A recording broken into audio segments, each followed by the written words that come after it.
नमस्कार। आप पहली कहानी सुनिए। रमेश नाम का एक आदमी था जो एक छोटे कस्बे में रहता था। उसका घर पुराना था और उसमें एक चूहा कई हफ्तों से आतंक मचाए बैठा था। हर सुबह रमेश उठता तो देखता रोटी कटी हुई, बिस्कुट का पैकेट फटा हुआ और उसके जूते में चूहे की लीद। वो परेशान होकर कहता, अरे भगवान, ये चूहा तो मेरी नींद और शांति दोनों खा गया। पहले दिन रमेश ने बाजार से गोंद वाला ट्रैप लाया। उसने उसमें थोड़ा सा पनीर रखा और कोने में रख दिया। रात को बड़ी उम्मीद से सोया कि सुबह चूहा फंसा मिलेगा, लेकिन सुबह देखा तो पनीर गायब और गोंद का ट्रैप भी खाली। चूहा इतनी सफाई से भाग गया था जैसे किसी जासूस की ट्रेनिंग ली हो। रमेश बोला, वाह रे चालाक चूहे, अब तो तुझे पकड़ना ही पड़ेगा।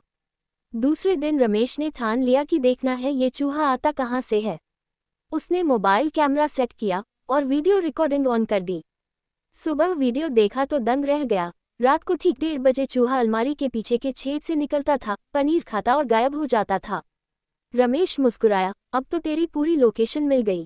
तीसरे दिन रमेश ने पिंजरा लाया, उसमें पनीर रखा और दरवाज़ा बहुत हल्के तार से बांधा। उसने कैमरा भी उसी ओर लगा दिया ताकि फंसने का पल देख सके।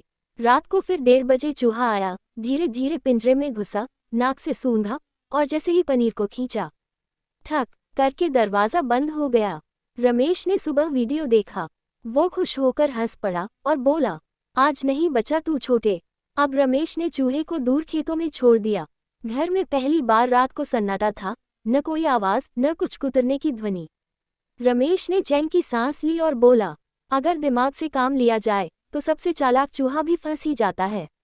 मोरल ऑफ द स्टोरी, कभी कभी समस्या बड़ी नहीं होती, बस उसे हल करने का तरीका सही होना चाहिए। थोड़ा धैर्य, थोड़ा दिमाग, यही असली जाल है। दूसरी कहानी सुनिए। एक मोहन नाम का दुकानदार था। उसकी किराना की एक दुकान थी। उसकी दुकान में हर रोज रात को एक बड़ा चूहा आता था और चावल के थैले को कुतर जाता था। हर सुबह मोहन गुस्से में बोलता, अब तो मैं रहूंगा या ये चूहा। उसने गोंद ट्रैप लगाया, फिर भी चूहा बच गया। उसने बिल्ली लाई, बिल्ली भी डर गई। फिर उसने सोचा, अब मैं इसे उसके दिमाग से हराऊंगा। मोहन ने उस जगह पर जहां चूहा रोज आता था, वहां थोड़ा सा पनीर और उसके आगे पारदर्शी प्लास्टिक का डिब्बा रख दिया। डिब्बे के नीचे लकड़ी की छड़ी थी जो धागे से बंधी थी। रात को जैसे ही चूहा आया, उसने पनीर खींचा, छड़ी गिरी और डिब्बा बंद। सुबह दुकान में लोग इकट्ठा हुए। मोहन बोला, चालाकी की जंग में इंसान जीता, लेकिन दिल से नहीं, क्योंकि इसे मैं खेत में छोड़ने जा रहा हूँ। तीसरी कहानी सुनिए। रीना नाम की एक स्कूल टीचर थी, लेकिन रात में उसे पढ़ाई से ज्यादा चिंता उस चूहे की रहती जो किताबों को कुतर देता था। एक दिन उसने देखा कि उसकी प्यारी किताब गुलिवर की यात्रा आधी खाई पड़ी है।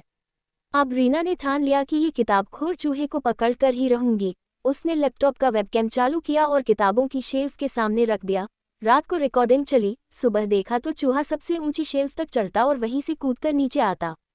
अगली रात रीना ने वहीं पर ब्रेड रखी, जिसके नीचे एक हल्की लकड़ी का बॉक्स और उसके ऊपर डोरी बांधी। जैसे ही चूहे ने ब्रेड खींची, बॉक्स नीचे गिर गया। रीना ने सुबह वीडियो देखा तो हंसी रोक नहीं पाए, अब इसे भी पढ़ा दूंगी, कैसे पकड़े जाते हैं चालाक चूहे। चौथी कहानी सुनिए। रमाकांत नाम का एक इंजीनियर था। उसके घर में चूहा रोज टीवी के पीछे से निकलता और तार काट देता था। उसने कहा, अब विज्ञान दिखाएगा अपना कमाल। उसने एक पुराना पंखा, बैटरी और सेंसर लगाकर छोटा जाल बनाया। जैसे ही चूहा पनीर के पास पहुंचा, सेंसर ने पंखा चालू किया और पिंजरे का दरवाजा अपने आप बंद हो गया। सुबह उसकी पत्नी बोली, अरे ये क्या नया आविष्कार है। रमाकांत बोला, नाम है रैटोमैटिक 3000, जो काम करता है 100%। अब उसके दोस्त भी पूछने लगे, भाई ये मशीन कहाँ मिलती है। रमाकांत बोला, जहाँ दिमाग लगे वहाँ बाजार की जरूरत नहीं। पांचवी कहानी सुनिए। श्यामू नाम का इंसान एक गांव में रहता था। हर रात उसके अनाज के डब्बे में सुराख हो जाता। वो बोला, ये तो कोई भूत चूहा है। एक रात उसने दीपक जलाया और कोने में बैठ गया। थोड़ी देर बाद दीवार के पीछे से छोटी सी आंखें चमकी, चूहा निकला। श्यामू ने अगले दिन वहां थोड़ा सा आटा, गुड़ और पानी रख दिया ताकि उसकी चाल समझ सके। दूसरी रात देखा, चूहा उसी रास्ते से अंदर आता और दूसरी तरफ से निकल जाता। अब श्यामू ने उस रास्ते के बीच में मिट्टी का बर्तन उल्टा रख दिया, जिसमें अंदर से एक ही रास्ता था। तीसरी रात चूहा अंदर गया और बाहर निकलने का रास्ता नहीं मिला। श्यामू ने धीरे से ढक्कन लगा दिया। सुबह बोला, भूत नहीं था, बस भूखा था। मित्रों, ये कहानियाँ अच्छी लगी हो तो हमारी चैनल को सब्सक्राइब जरूर करें।